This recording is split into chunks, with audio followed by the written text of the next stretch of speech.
हम लोग श्रीमद् भागवतम के दूसरे स्कंद के छठे अध्याय के 24 से 28 श्लोक को देखेंगे।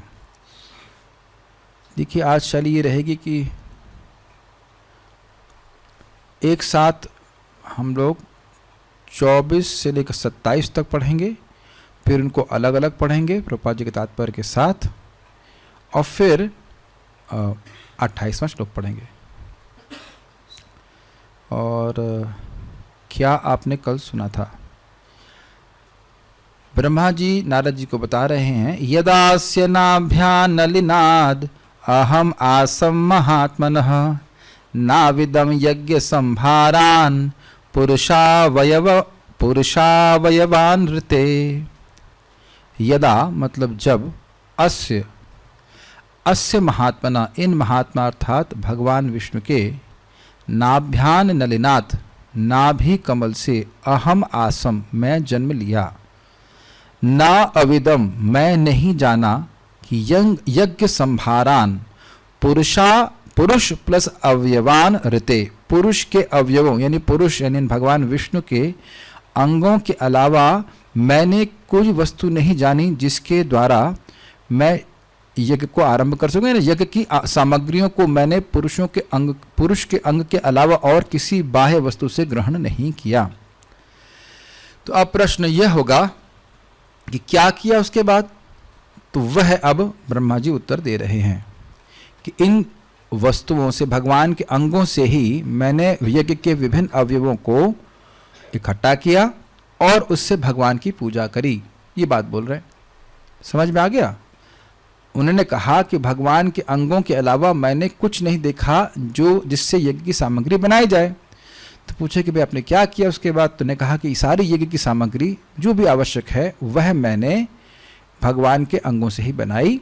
तो वो क्या क्या यज्ञ की सामग्री है उसका वर्णन इस श्लोकों में हो रहा है। इज इट बहुत सिंपल है, किस किस सामग्री किस किस वस्तुओं के द्वारा यज्ञ किया जाता है उसका वर्णन यहाँ पे ब्रह्मा जी कर रहे हैं। तो मैं बोलता जा रहा हूँ, मेरे पीछे हम लोग उसका जो पारायण करेंगे, मतलब रेस्पॉन्स बोलेंगे वो आगे के श्लोक में बोलेंगे। मैं एक साथ पढ़ रहा हूँ, मेरे संग बोल सकते हैं। तेषु यज्ञस्य पशवः सवनस्पतयः कुशाः इदं च देव यजनं कालश्चोरुगुणान्वितः वस्तून्योषधयः स्नेहा रसलोह मृदो जलम ऋचो यजुंषि सामानि चातुर्होत्रं च सत्तमा नामधेयानि मंत्राश्च दक्षिणाश्च व्रतानि च देवतानुक्रमः कल्पः संकल्पस्तंत्रमेव च गतयो मतयश्चैव प्रायश्चित्तं समर्पणं पुरुषावयवैरेते संहारा संभृता मया। अब इसका अनुवाद पढ़ने की बजाय, क्योंकि साथ है, इसको हम लोग अन्वय ही देखेंगे और उस शब्दों का अर्थ समझेंगे। हे सत्तमः अर्थात नारद जी, हे नारद जी, कुछ ब्रैकेट्स इधर से उधर हो गए, उसको आप ध्यान में दीजिएगा, जैसे समझा रहा हूं वैसे पढ़ने का। तेषु ऐसे यज्ञों में, उन यज्ञों में, यज्ञस्य यज्ञ की संपन्नता के लिए, यज्ञ को पूरा करने के लिए, पशवः पशु या यज्ञ की सामग्री, कहीं कहीं पशु की आहुति दी जाती है और कहीं पे अन्य सामग्री में क्या आहुति दी जाती है। तो वो पशवा का मतलब है पशु या यज्ञ की सामग्री। सवनस्पतया फल फूल के सहित, ब्रैकेट्स पे ध्यान मत दीजिएगा, वो ब्रैकेट सॉफ्टवेयर की वजह से गड़बड़ हो गया। कुशा मतलब कुश घास, कुश के घास के आपने आसन देखे होंगे, कुश चाहिए होती है। इदम देव यजनम यह यज्ञ भूमि, इससे सिद्ध स्वामी सूचित करते हैं कि जब ब्रह्मा जी यज्ञ कर रहे थे तो वही मानो ऐसा लग रहा है कि ब्रह्मा जी वहीं बैठे हों, इस तरह से बोल रहे हैं। इदम मतलब यह देव यजनम अर्थात यह यज्ञ की भूमि। देव यजन का मतलब जहां पे यज्ञ होता है उस स्थान के, ये सब चीजें आवश्यक होती है यज्ञ के लिए। उरु गुणान्वित कालह, बड़ा अच्छा शब्द है। उरु का मतलब होता है अत्यधिक, जैसे उरुगाय शब्द है, जिनकी कीर्ति को बहुत अधिक गाया जाता है उनको उरुगाय कहते हैं, वे भगवान विष्णु का एक नाम है। तो वही अर्थ में लेना होगा। उरु मतलब अत्यधिक और गुणान्वित मतलब गुणों से युक्त। काला बसंत का समय, यानी कि यज्ञ हर समय नहीं हो सकता है, यज्ञ के लिए एक विशेष काल होता है जिसमें यज्ञ अधिक लाभ देने वाला हो। वैसे उस लाइट को ऑन कर सकते हैं पीछे वाली, ऐसे कोई दिक्कत नहीं है, भक्तों को अंधेरा लग रहा होगा। तो उरु गुणान्वित कालः मतलब बहुत गुणों से युक्त काल। इधर वाला भी कर लीजिए सामने। बहुत अधिक गुणों से युक्त काल जिसमें यज्ञ अधिक फलीभूत होता है, वह काल भी यज्ञ के लिए आवश्यक होता है। ये सब ध्यान देना कि सारे जो यज्ञ के संभार, यज्ञ के आवश्यकताएं हैं, वह सब भगवान के शरीर से ही प्रकट हुई हैं और उन्हीं से द्वारा भगवान की उपासना होती है। वस्तुनि मतलब पात्र, जैसे जल के लिए पात्र चाहिए होगा, सामग्री को रखने के लिए पात्र चाहिए होगा। औषधय मतलब अन्न। देखिए औषधि का मतलब हम सोचते हैं मेडिसिन, लेकिन यहाँ औषधि का अर्थ है अन्न, जो विभिन्न प्रकार के अन्न समर्पित किए जाते हैं। स्नेह मतलब घृत। स्नेह का मतलब होता है चिकना, तो यहाँ से अर्थ आ रहा है घृत, यानी घी का, जो घी की आहुति इसमें दी जाती है। रस, लोह और मृद। रस का मतलब शहद, लोह मतलब लोहा नहीं, लोह का मतलब है सोना, और मृद का मतलब स्पष्ट है, मृद का मतलब मिट्टी। ये सब यज्ञ में आहुत किए जाते हैं। जलम का अर्थ बड़ा स्पष्ट है, जल। ऋचः मतलब ऋग्वेद, यजुंशी मतलब यजुर्वेद, सामान्य मतलब सामवेद, चातुर्होत्रम च, और यज्ञ संपन्न करने वाले 4 व्यक्ति अर्थात 4 प्रकार के पुरोहित। नाम ध्येयानी देवताओं के नाम का आवाहन, अर्थात इदम इंद्राय इदम नमः स्वाहा, यह इंद्र के लिए है, ये मेरा नहीं है, स्वाहा ऐसे कर तो इंद्र का नाम बुला रहे हैं। इदम गणेशाय इदम नमः स्वाहा, तो यह गणेश के लिए है, ये मेरे लिए नहीं है। इस प्रकार से विभिन्न देवताओं के नाम जो बोले जाते हैं यज्ञ। मंत्राश्चा, और देवता विशेष को अर्पित किए जाने वाले विशिष्ट मंत्र, जैसे अभी मैंने बोला इदम इंद्राय इदम न मम स्वाहा, यह इंद्र के लिए है, यह मेरे लिए नहीं है, तो एक इंद्र के लिए यह मंत्र समर्पित हुआ। दक्षिणाचा, और पुरस्कार अर्थात जो दक्षिणा ब्राह्मणों को यज्ञ के बाद दी जाती है। व्रतानिच, और व्रत। व्रत का मतलब जैसे मान लीजिए आपको यज्ञ चल रहा है, तो ये नहीं कि बीच में स्प्राइट पी रहा है क्या, अब यज्ञ कर रहे हैं, हमारी दीक्षा के एक में बैठे तो बगल में थम्स अप तो नहीं पी सकते हैं, तो एक व्रत लेके बैठे हैं कि स्नान करके आए हैं, अब इस वक्त भोजन नहीं करेंगे, हम लोग इस वक्त पानी भी नहीं पी पाते हैं, यज्ञ में पानी भी शायद नहीं पीने देते हैं, तो वो उस प्रकार का यज्ञ में जो व्रत लेके बैठा है कि जब हम ये यज्ञ कर रहे हैं तो ये नहीं करेंगे और बढ़िया से बैठेंगे, तो ये सब व्रत भी भगवान के द्वारा ही आए हैं, इसका विधान सब भगवान के द्वारा आया है। देवतानुक्रम, एक एक करके सारे देवता, इसका क्या मतलब है कि कोई यज्ञ चल रहा है तो इस देवता की पूजा पहले होगी, फिर इसके बाद इसकी होगी। जैसे हम सुनते हैं कि श्री गणेशाय नमः करते हैं, कोई भी यज्ञ करने से पहले गणेश जी को बुलाते हैं ताकि जो विघ्न है वह नष्ट हो जाएं, नहीं तो वो स्वयं ही विघ्न उस पर उपस्थित भी कर देते हैं। तो किस देवता का कब आवाहन करना है, किस क्रम में करना है, वह भी भगवान से आया है, ठीक है। उसके बाद कल्प, कल्प का मतलब है विशिष्ट शास्त्र। अब देखिए हर यज्ञ भी अलग अलग प्रकार के होते हैं। अब ये लोग जो तंत्र मंत्र वाले यज्ञ करते हैं वह भी कोई शास्त्र पढ़ के ही करते हैं, वेद से बाहर कुछ भी नहीं है। लेकिन सात्विक यज्ञ है, राजसिक यज्ञ है या तामसिक यज्ञ, उसके अलग अलग प्रकार के शास्त्रों के, इसलिए कह रहे हैं विशिष्ट शास्त्र। एक यज्ञ करने के लिए विशेष प्रकार का शास्त्र होता है, वह भी भगवान से आया है। संकल्प अर्थात विशिष्ट प्रयोजन, इसका मतलब किस उद्देश्य के लिए व्यक्ति यज्ञ कर रहा है। कभी कोई पुत्र प्राप्ति के लिए यज्ञ करता है, कभी स्वर्ग प्राप्ति के लिए यज्ञ करता है, अलग अलग प्रकार के यज्ञ होते हैं, तो वह संकल्प भी भगवान से आया। तंत्र मतलब विशिष्ट विधि, किस तरह से वह यज्ञ किया जाए, क्या विधि है उस यज्ञ करने की, वह भगवान से आई। एवं मतलब जैसी वे हैं, बड़ा अच्छा अर्थ है। तंत्रम एवं मतलब यथावत, जिस प्रकार से यज्ञ किया जाना चाहिए वैसी विधि भी भगवान से आई है। मन गणन तरीके से हम अगर यज्ञ करेंगे तो यज्ञ फलीभूत नहीं होगा। च गतयः, और उनके द्वारा प्राप्त चरम लक्ष्य भगवान विष्णु। देखिए इसको प्रभुपाद जी श्रीधर स्वामी बताते हैं स्पष्ट रूप से, प्रभुपाद जी भी क्लियर कर रहे हैं। इस प्रकार से प्रभुपाद जी ने अनुवाद रखा है, सारे अनुवाद प्रभुपाद जी से लिए गए हैं। किसी भी यज्ञ का उद्देश्य भगवान विष्णु की प्रसन्नता है। अहम ही सर्व यज्ञानाम भोक्ता च प्रभुरेव च, न तो माम अभिजानन्ति तत्वे नास्त्वचरन्ति ते। मैं ही यज्ञों का सभी, अहम ही सर्व यज्ञानाम, मैं ही, भगवान श्री कृष्ण कहते हैं मैं ही सभी यज्ञों का भोक्ता हूं और प्रभु अर्थात फलदाता हूं। जो इस बात को नहीं जानते हैं तत्व में वह गिर जाते हैं। तो गति अर्थात इस वस्तुतः हर यज्ञ के भोक्ता भगवान श्री कृष्ण हैं, विष्णु हैं, यह सूचित हो रहा है।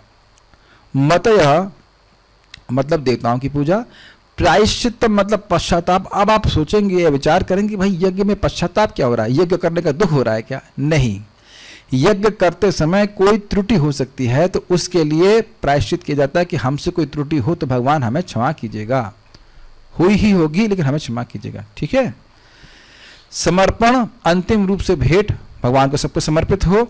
एते मतलब ये सब, संभारा यानी अवयव, अवयव मतलब यज्ञ के अवयव, अवयव मतलब होता है इंग्रेडिएंट्स, घटक हैं। माया मैंने मेरे द्वारा, पुरुषा अवयवैः भगवान के शरीर के अंगों से संवृता आयोजित करी गई। बड़ा स्पष्ट समझ में आ रहा है श्लोक। हे नारद जी, उसके बाद ब्रह्मा जी ने सारी वस्तुएं बताई और ये सारी वस्तुएं भगवान के अंगों से ही संवृता अर्थात आयोजित की गई। तो बात तो यह है बड़ी स्पष्ट कि यज्ञ का उद्देश्य भी भगवान पुरुष, महापुरुष भगवान महाविष्णु को, कृष्ण को, विष्णु को संतुष्ट करना ही होना चाहिए। उन्हीं से सारी वस्तुएं आई हैं। अगर किसी देवता को भी दे रहा है तो ये समझते भी देना चाहिए कि देवता भगवान का हाथ है, भगवान या भगवान का आंखें हैं, तो ऐसे करके और मैं भगवान को ही दे रहा हूँ। तो आई थिंक श्लोक बड़ा क्लियर है। श्री स्वामी की टीका पढ़ेंगे, फिर प्रभुपाद जी की बातों को देखेंगे। उस समय जिन यज्ञ की सामग्रियों को एकत्रित करना था उस सबों को मैंने पुरुष के अवयवों से ही एकत्रित किया। इस तरह से इस श्लोक का चौथे श्लोक से अन्वय है, मतलब 24, 25, 26, 27 इसीलिए साथ में लिए गए। श्लोक में वनस्पति शब्द से यूप यानी स्तंभ को कहा गया है। कोई यज्ञ में स्तंभ होता है उसको बोल रहे हैं। देवयजन शब्द यज्ञ भूमि का बोधक है। इदम शब्द के द्वारा यज्ञ के योग्य स्थान पर बैठे हुए ब्रह्मा जी कह रहे हैं, यह प्रतीत होता है। समझ में आया? ऐसा हो सकता है कि ब्रह्मा जी जब नारद जी से बात कर रहे हो तो कोई यज्ञ चल ही रहा हो। अभी देख रहे हैं, माउस देख रहे हैं ना, तो मैं कहूंगा ये माउस आप देख रहे हैं, तो ईदम माउस, ईदम चूहा चूहा तो नहीं, ईदम मूषक। तो अब मैं जब आप लोगों से बात कर रहा हूं और मैं बोल रहा हूं ईदम माउस, ईदम मूषक या मतलब माउस, तो आप मेरे और आपके सामने ये माउस है। आप मेरी बात समझ रहे हैं? तो यहां श्रीधर स्वामी कह रहे हैं कि इदम देव यजनम से आशय यह है, ऐसा लगता है, ऐसा प्रतीति हो रही है कि जब ब्रह्मा जी से नारद जी ने प्रश्न किया तो ब्रह्मा जी भी किसी यज्ञ भूमि पे बैठे होंगे। मतलब यज्ञ तो चलता ही रहता है, तो हो सकता हो कि यज्ञ कर रहे हों या यज्ञ की समाप्ति भी हो या जो भी रहा हो, वो यज्ञ की वेदी पे ही बैठे हैं, इसलिए बोल रहे हैं इदम देव यजनम, ये जो यज्ञ भूमि है। ये देख रहे हैं नारद जी, इस तरह से बता रहे हैं। इदम का मतलब होता है ये जो कोई वस्तु सामने है। कोई वस्तु परोक्ष में है तो उसके लिए इदम नहीं बोलते। कितना विचार ध्यान पूर्वक से आचार्यों ने किया है। कुछ समझ रहे हैं हमारे जूम के भक्त? यहां जो उपस्थित जूम के भक्त हैं, तो मैं इदम नहीं बोलूंगा आप लोगों के लिए। आप लोगों को देख रहा हूं ना, आप लोग परोक्ष तो नहीं है। एटलीस्ट जिनका वीडियो ऑन है मैं उनकी बात कर रहा हूं। जो लोग वीडियो ऑफ करके अब चाय पी रहे हो उनका कुछ नहीं पता मेरे को, I have no idea. But आप लोगों से सामने बात कर रहा हूं कि नहीं कर रहा हूं। तो ये जो बात अब मैं कर रहा हूं कि भाई ये जो लैपटॉप आप देख रहे हैं ना, हमारे जो लैपटॉप सामने, उसकी बात करेंगे तो ईदम आएगा ना। तो यहाँ से तो स्वामी नोट कर रहे हैं कि ईदम देव यजनम से अर्थ है कि ब्रह्मा जी वहीं बैठे हैं मानो, और उस यज्ञ भूमि को इंगित कर रहे हो।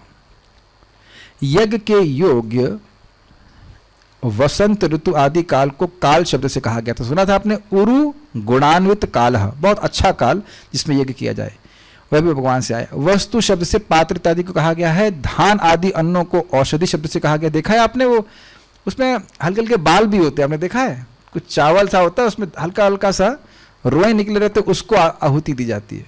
छिलके सहित चावल होता है, उसको भी आहुति करते। जौ चावल नहीं, जौ। घृत आदि को स्नेह कहा गया है। मधुर इत्यादि षट रसों को रसा शब्द से कहा गया है। मतलब 6 प्रकार के रस होते हैं, वो अन्य अन्य सामग्रियां भगवान को अर्पित की जाती हैं। देखा होगा आपने, मतलब यज्ञ में मिठाई भी अर्पित करते हैं, ऐसे अलग वस्तु। सुवर्ण आदि को लौह शब्द से कहा गया है, इसलिए लौह मतलब लोहा नहीं, लौह का मतलब है सोना। मिट्टी, जल तथा चाहुतर होत्र अर्थात होत्रादि कर्म भी ब्रह्मा जी ने उस पुरुष के अवयव से भी प्राप्त किए, अर्थात विभिन्न प्रकार के ब्राह्मण भी भगवान से आए हैं। ज्योतिष्टोम इत्यादि यज्ञों के नाम, ऋग आदि वेदों के मंत्र, स्वाहाकार आदि यज्ञ के देवताओं के उद्देश्य यानी नाम, बोधायन आदि महर्षियों द्वारा प्रणीत बौधायन कर्म पद्धति इत्यादि ग्रंथों को कल्प शब्द से कहा गया है। तो बड़ा स्पष्ट है, कल्प का मतलब था विशेष प्रकार के शास्त्र, देवताओं के नाम, किसकी पूजा करनी। जैसे संतोषी माता जी वेद में नहीं है।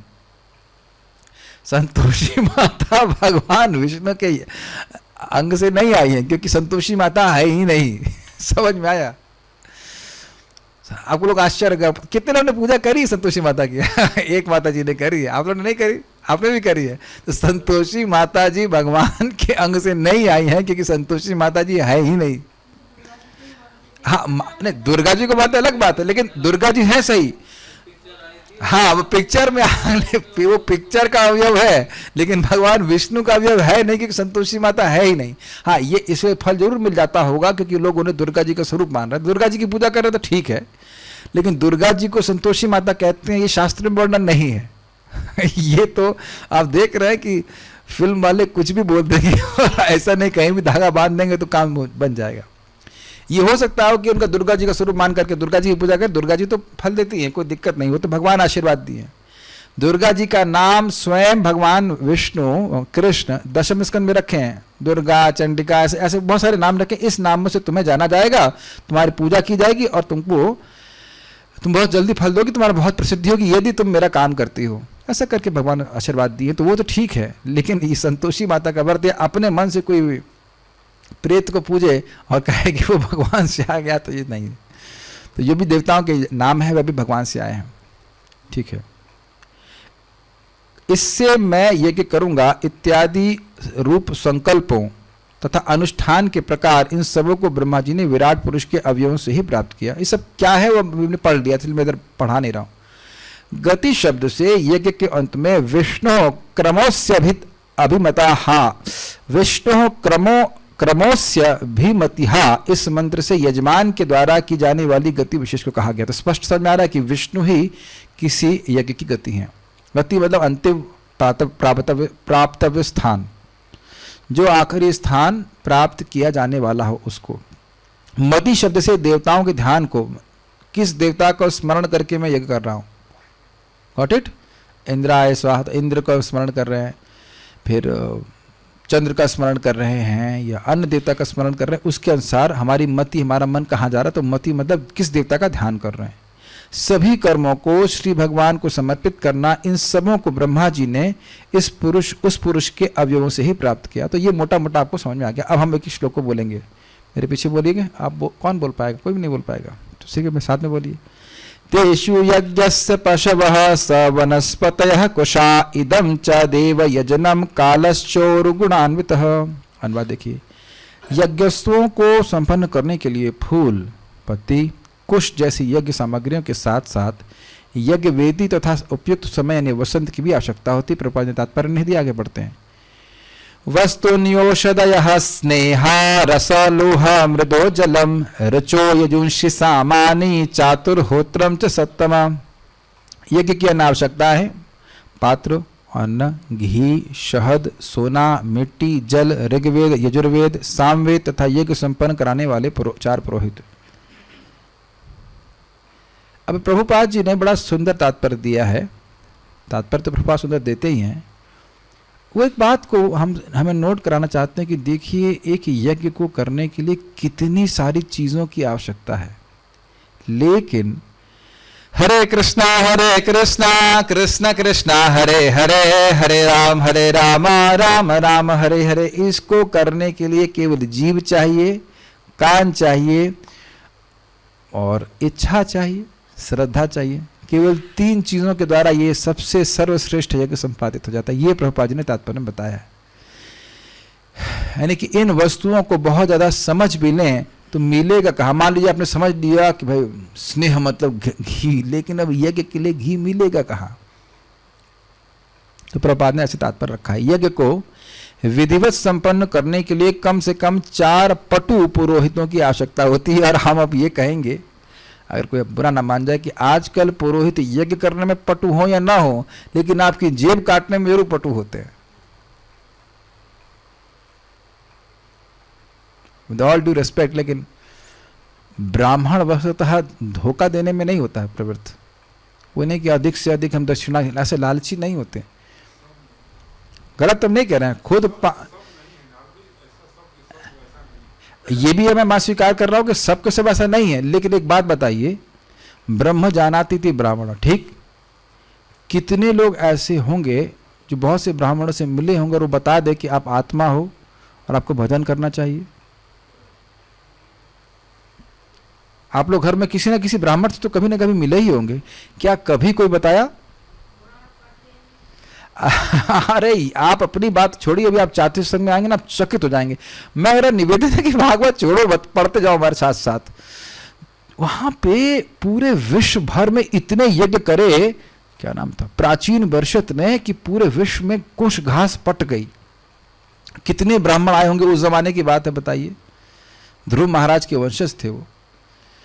और फिर नारद जी आकर कहते हैं कि आप भजन कीजिए। तो उन्होंने प्रश्न किया है वहां पे कि अरे नारद जी, इतने सारे यज्ञ हुए, इतने ब्राह्मण आ गए, और आज तक उन्होंने नहीं बताया कि भगवान का भजन करो, भक्ति करो। आप ही बता रहे हो, तो क्या मैं योग्य नहीं था इसलिए नहीं बताया, कि उनको ही पता नहीं था इसलिए नहीं बताया? तो नारद जी कहते हैं उनको ही नहीं पता था। और ये मेरे सामने की घटना है। हम एक जगह प्रचार करने गए तो वहाँ एक ब्राह्मण बोलते हैं, अरे गीता से ऊपर भी कोई शास्त्र है, बताइए। कितनी गलत बात बोल रहे हैं। इसका मतलब है गीता पढ़े ही नहीं है, जबकि भगवान गीता में बोल रहे हैं कि ये ज्ञान देने के बाद तुम्हें कुछ भी जानने योग्य नहीं रहेगा। जिसने भगवान को जान लिया वो सब कुछ जान लिया। हम ब्राह्मण समाज के खिलाफ कुछ नहीं बोल रहे हैं, ब्राह्मण श्रद्धेय है, लेकिन वह ब्राह्मण का कार्य करे तब। ब्राह्मण का मतलब है कि वह स्वयं भगवान को जाने और भगवान के बारे में दूसरों को बताए। सीधी सी बात है। केवल उपाधि का क्या प्रयोजन होता है?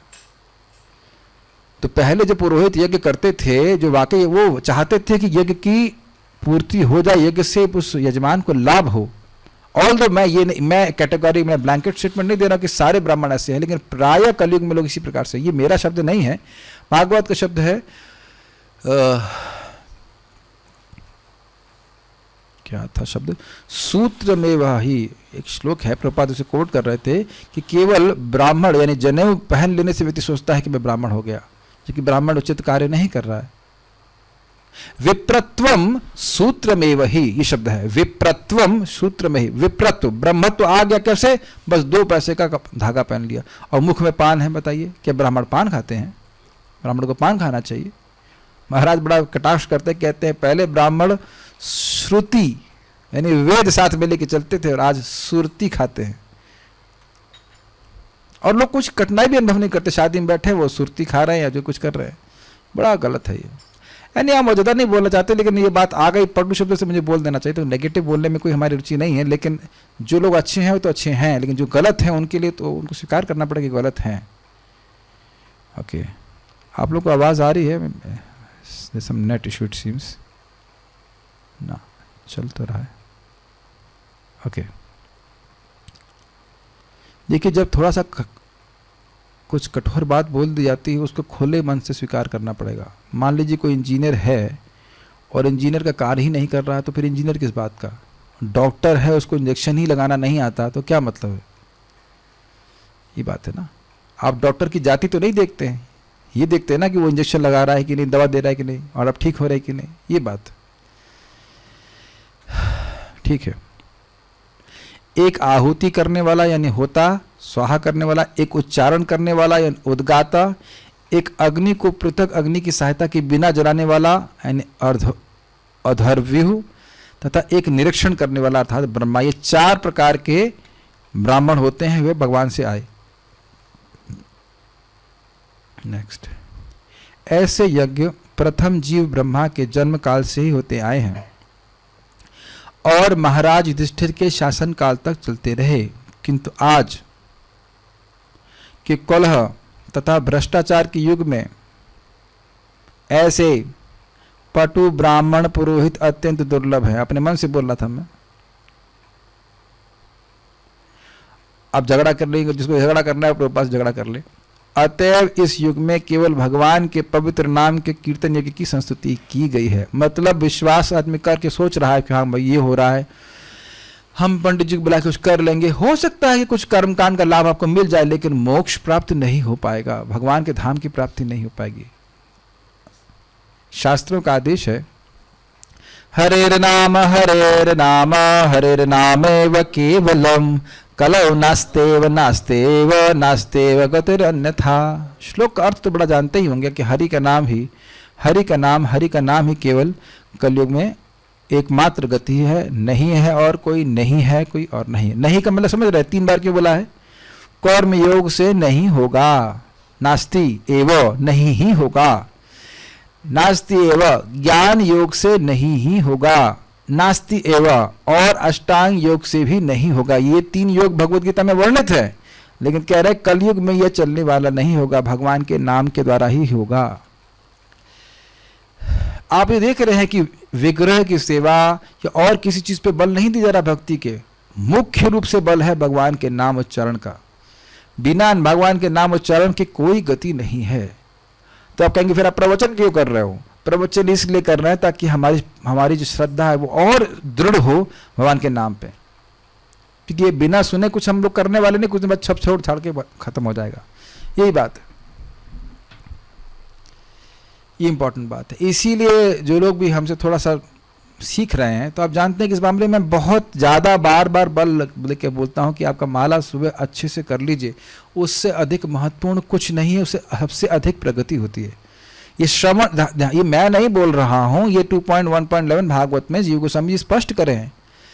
और क्या श्लोक था? हरे नामानुकीर्तनम, श्लोक भूल ही गए, बहुत दिन से बोले नहीं, कि सारे ये योगी नाम नृप निर्णीतम हरेर नामानुकीर्तनम, श्लोक कैसे था याद नहीं आ रहा, कि ये सभी योगियों के द्वारा, मेरे द्वारा नहीं, सभी लोगों के द्वारा निर्णीत है, पूर्ववर्ती आचार्य निर्णय कर लिया है, इसमें कोई संदेह नहीं है कि भगवान के नाम से श्रेष्ठ कुछ भी नहीं है। क्या श्लोक था? कोई ढूंढ करके बताएगा तो अच्छा रहेगा। हरेर नामान योगी नाम निर्णीतम हरे नामा एतन् निर्विद्यमानानाम इच्छताम कुतो भयम योगिनां नृपनिर्णीतम हरिर्नामानुकीर्तनम एतन् निर्विद्यमानानाम, जो उनकी सारी इच्छाएं समाप्त होकर निर्विद्य हो गए, जगत से कोई मतलब नहीं है। इच्छता एतन् निर्विद्यमानानाम इच्छताम, और उनकी सारी इच्छाएं हैं, मान लो सभी प्रकार की इच्छाएं, एतान निर्विद्यमानानाम इच्छताम अकुतो भयम, बिना किसी भय के, कुतः कोई भी भय नहीं है।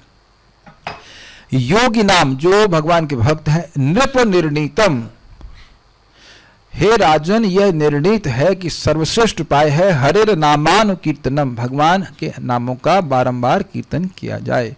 इसमें यह असफल हो ही नहीं सकता, सबसे आसान साधन है, और इसमें कोई शुद्धि अशुद्धि का भय इत्यादि नहीं है।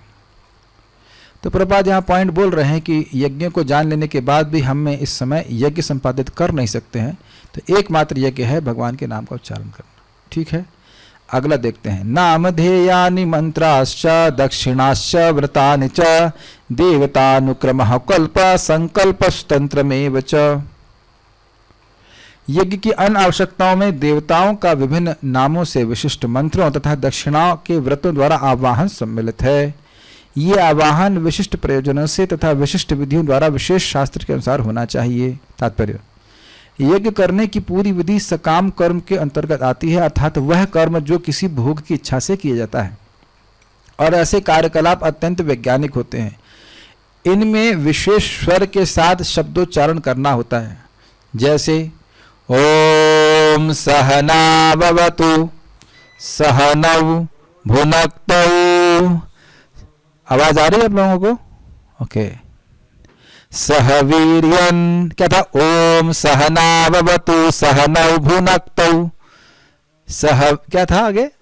सहवीर्यन करवावहै तेजस्विनावधीतमस्तु, ऐसा करके बोलते हैं। मा विद्विषावहै, तो ऐसा हरे कृष्णा मंत्र में नहीं है कुछ ऊपर नीचे, ऐसा कुछ बोलने की जरूरत नहीं है। अगर उच्चारण में ठीक से नहीं बोला तो फल ठीक से नहीं मिलेगा। तो इसीलिए आपने सुना था कि ब्रह्मा यानी ऐसा पुरोहित रहता था जो ये मैनेज कर सके, या ये विल मेक श्योर कि हम सही से उच्चारण हो रहा है। आप आगे भागवत में सुनेंगे,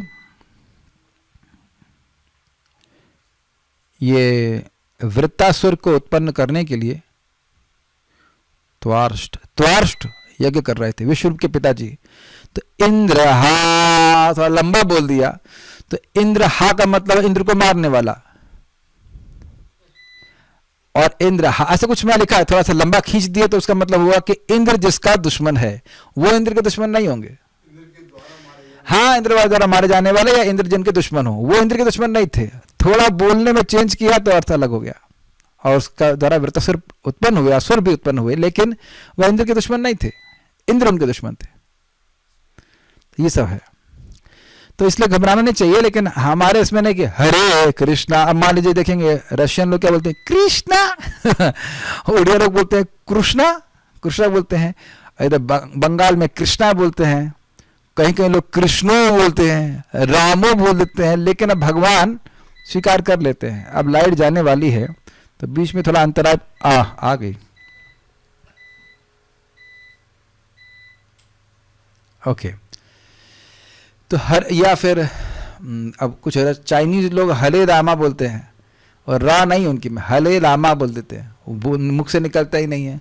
तो शास्त्र में एक श्लोक है कि मूर्ख कहता है विष्णवे नमः, सॉरी, जो विज्ञान है, विज्ञ व्यक्ति वो कहता है विष्णवे नमः, और मूर्ख कहता है विष्णाय नमः।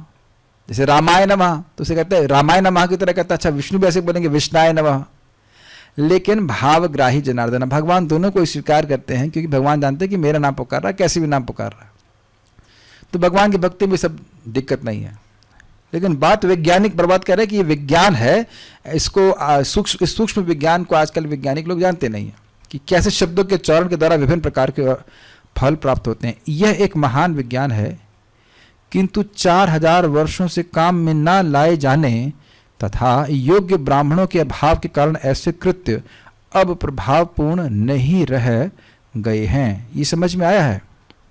देखिए, जैसे इस समय भी जो भी टेक्नोलॉजी आदि हम देखते हैं वो इसलिए है क्योंकि उसके ज्ञान को प्रिजर्व किया गया है, उसका उपयोग किया जा रहा है। जब ज्ञान का क्या कहते हैं, ज्ञान को जब फैलाया नहीं जाता है, ज्ञान को इंग्लिश में कहते हैं डिससेमिनेशन, ज्ञान का जब प्रवर्तन नहीं किया जाता है तो ज्ञान लुप्त हो जाता है। ज्ञान का स्वभाव है, ज्ञान को अगर नहीं बांटा जाएगा तो ज्ञान लुप्त हो जाएगा। आप समझ रहे हैं इस बात को ना? तो कुछ भी परंपरा रही हो, उस ज्ञान को धारण नहीं किया गया और कारण से वो ज्ञान लुप्त हो गया। यही ऐसा कुछ गीता वाली बात याद आ रही है आपको? एवं परंपरा प्राप्तम एवं राजर्षि विदु स कालेन महता योगो नष्टः परंतपा। इस प्रकार से परंपरा में भगवद गीता के ज्ञान को स्वीकार किया गया था राजर्षियों के द्वारा, लेकिन अब काल के प्रभाव से ज्ञान नष्ट हो गया, इसलिए मैं फिर से इसको बोल रहा हूं। ठीक है?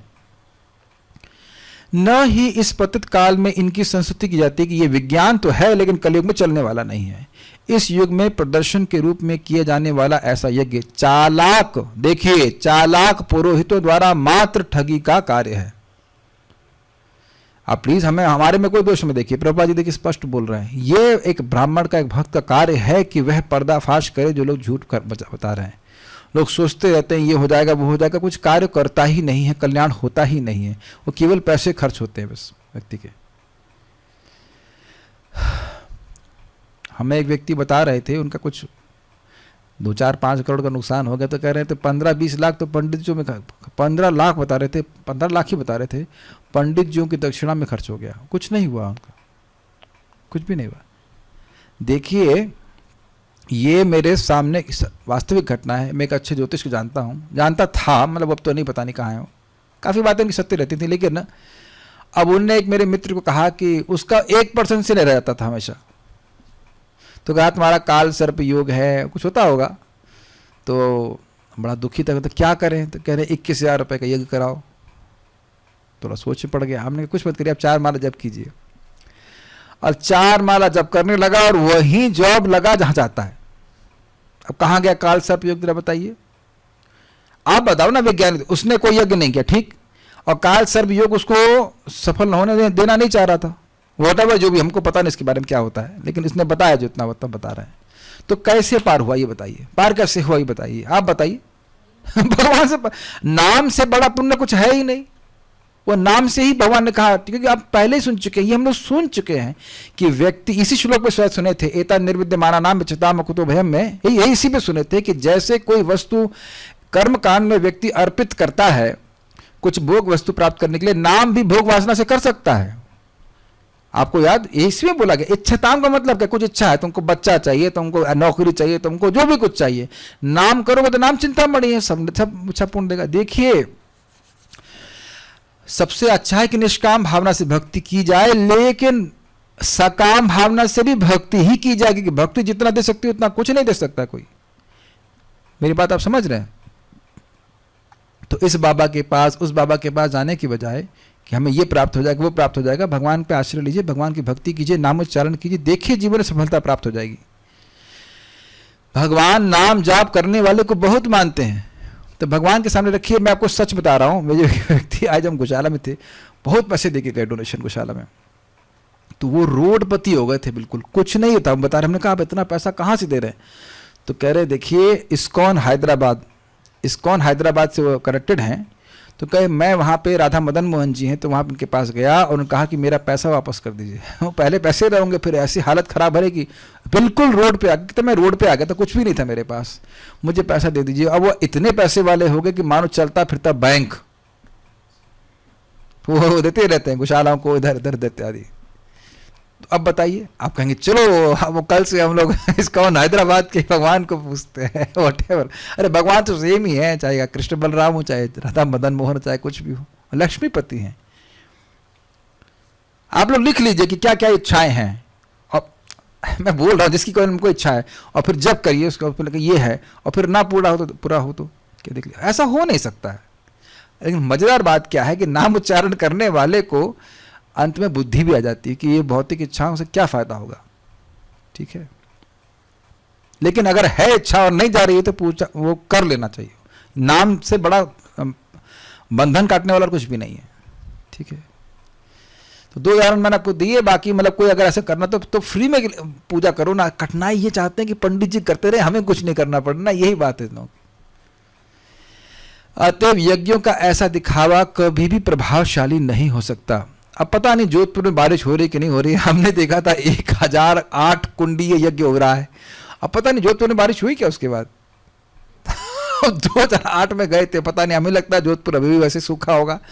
उसको कहते हैं ब्लू सिटी बोलते हैं क्या, blue city of blue sky, मतलब वहाँ कभी बादल नहीं आते। ऐसे पता नहीं वहाँ बारिश होता है कि नहीं, तो हमने जानते हैं, लेकिन अब से कितना लाभ हुआ संदेह है। देखिए बात ऐसा लग रहा है कि हम निंदा कर रहे हैं, बात इस चीज़ की नहीं है। जो यज्ञ का एक विज्ञान है, जैसे हम केमिकल का कुछ टेस्टिंग करते हो, सारी चीज़ें होती तब तो वो काम करता है ना। आप खिचड़ी, मान लीजिए खिचड़ी बना रहे, इसमें चावल गायब कर देंगे तो खिचड़ी क्या बनी फिर वो। तो समझ गए ना।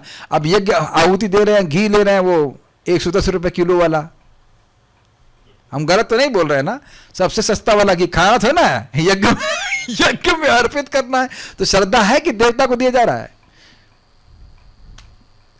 देवता को 110 रुपये किलो वाला घी देना चाहिए। मुझे इसलिए याद है कि आज से बहुत साल पहले हम घर में गए थे एक व्यक्ति के, वहाँ खिचड़ी बनानी थी। तो उस जमाने में भी घी महंगा आता, तो 110 रुपये किलो वाला घी ले आए। तो हमने कहा क्या समझ रखा ये कोई यज्ञ हो रहा है क्या। बोला कि आप उसमें आहुति दे रहे हैं। अरे भगवान को समर्पित होना। यज्ञ मतलब मैं कटाक्ष बोला था कि आजकल होता है यज्ञ में सस्ता वाला घी जो है माँ को भी मिला जुला कर अर्पित कर दो, ये नहीं होना चाहिए। वस्तुतः अगर यज्ञ में अर्पित कर रहे हैं तो एकदम शुद्ध घी होना चाहिए। तो अब बताइए खाने को घी मिल नहीं रहा है, कोकोनट ऑयल में खाना बन रहा है, तो अब बताइए घी यज्ञ में कैसे समर्पित करेंगे। प्रभुपाद कहते टनों टन घी अर्पित होता था, टनों टन।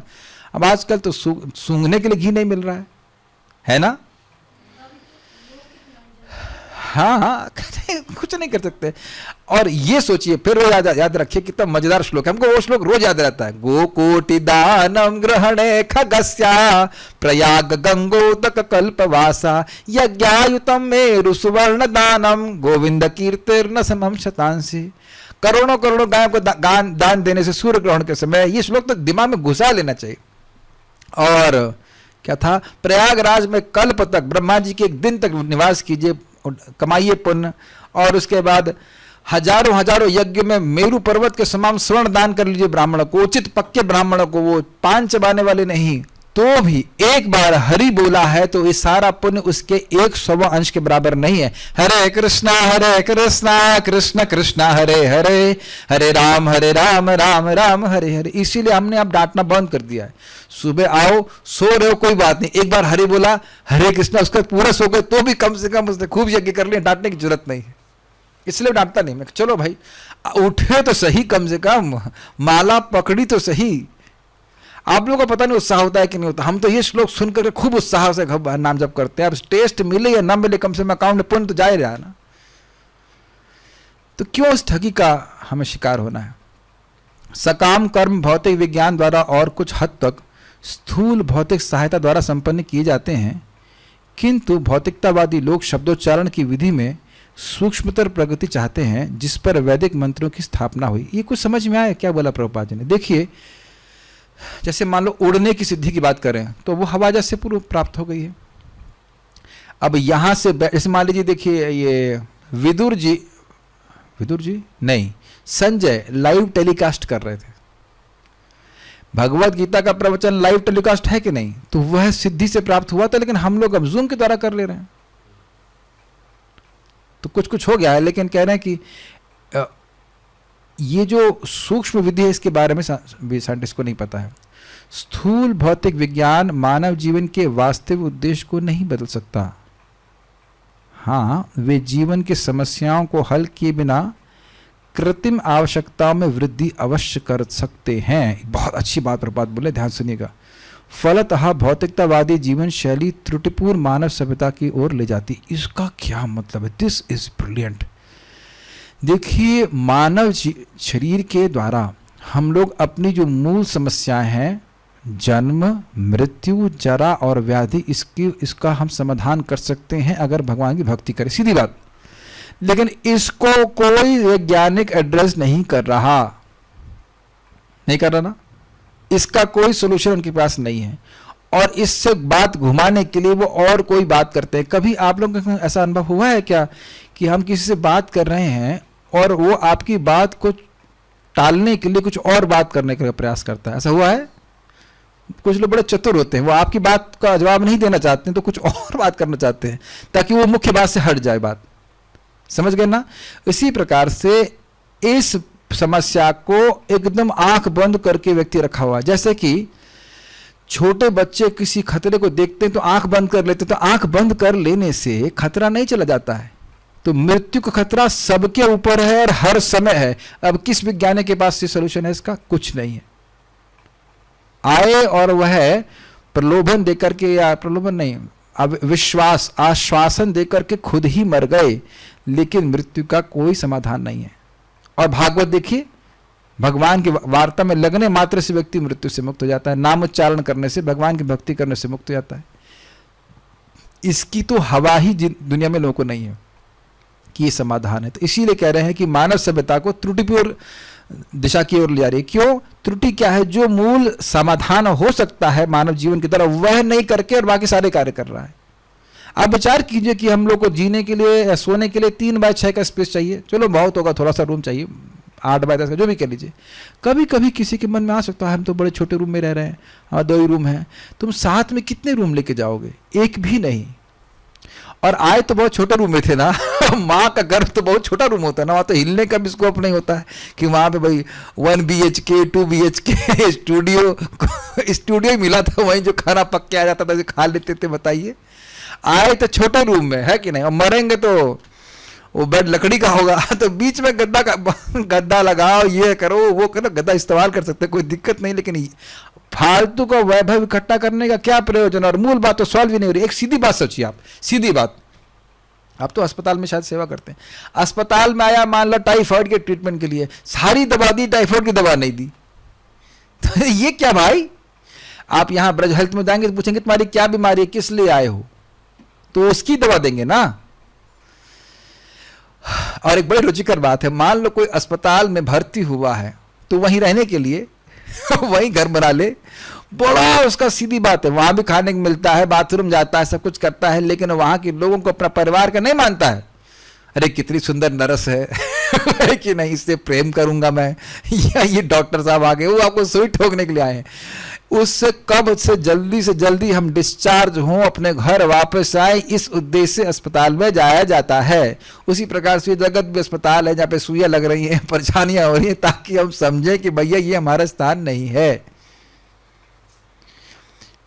ये बार बार हमें क्यों सुनना होता है? क्योंकि प्रायः ये गृहस्थ आश्रम की एक बहुत बड़ा अभिशाप है कि व्यक्ति संकीर्ण हो जाता है। ये मेरे बच्चे हैं, मेरे ये हैं, मेरे, अरे तुम्हारा कुछ भी नहीं है, ये फील्डिंग है। आज मैं गृहस्थ को बता रहा था, तो एक भक्त को बता रहा था, ये फील्डिंग लगाई गई आपके आसपास। समझ रहे मेरी बात? फील्डिंग समझते, बैटिंग की है आप, ये फील्डिंग लगाई गई है। हम कोई भी हमारा जगत में नहीं है, कुछ काल के लिए हमारे साथ लोग हैं, हमेशा याद रखिएगा।